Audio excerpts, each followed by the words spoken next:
అందరికి నమస్కారం. నేను మీ జానీ మాస్టర్. మీడియాలో ఏదైతే స్క్రోల్ అవుతుందో అట్లన్నిటికీ నా తరపు నుంచి ఒకే ఒక సమాధానం. న్యాయస్థానం మీద నాకు నమ్మకం ఉంది. న్యాయస్థానంలో న్యాయం ఉంది. ఆ న్యాయం ఉంది కాబట్టి ఈరోజు నేను నలుగురితో పని చేసుకుంటున్నాను. బయటకు వచ్చి నలుగురితో హ్యాపీగా ఉన్నాను. నా ఫ్యామిలీతో చాలా హ్యాపీగా ఉన్నాను. నా మనసుకు తెలుసు ఏం జరిగిందని, ఆ దేవుడికి తెలుసు, నా అంతరాత్మకు తెలుసు. ఇవన్నీ కూడా రేపు న్యాయస్థానంలో కోర్టు నిర్ణయిస్తుంది, న్యాయస్థానం నిర్ణయిస్తుంది. న్యాయస్థానంలో నేను చాలా క్లీన్ చిట్తో వస్తాను. నిర్దోషిగా నేను బయటకు వస్తాను.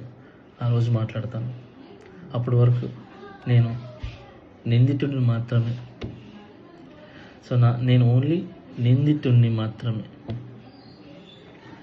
మీ ప్రేమ నాకు ఎప్పుడు ఇలానే ఉండాలి, ఇలానే ఉంటుంది.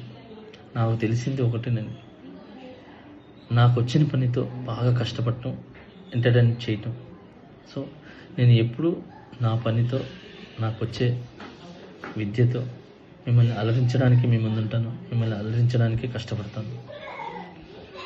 సో ఈరోజు నేను ఇక్కడ ఏదున్నా కూడా ఈ పొజిషన్లో అదంతా మీ బ్లెస్సింగ్ వల్లే, మీ యొక్క ప్రేమ వల్లే. మీ ప్రేమ నాకు ఎప్పుడు ఉండాలి. I love you all. నమస్కారం. Thank you so much.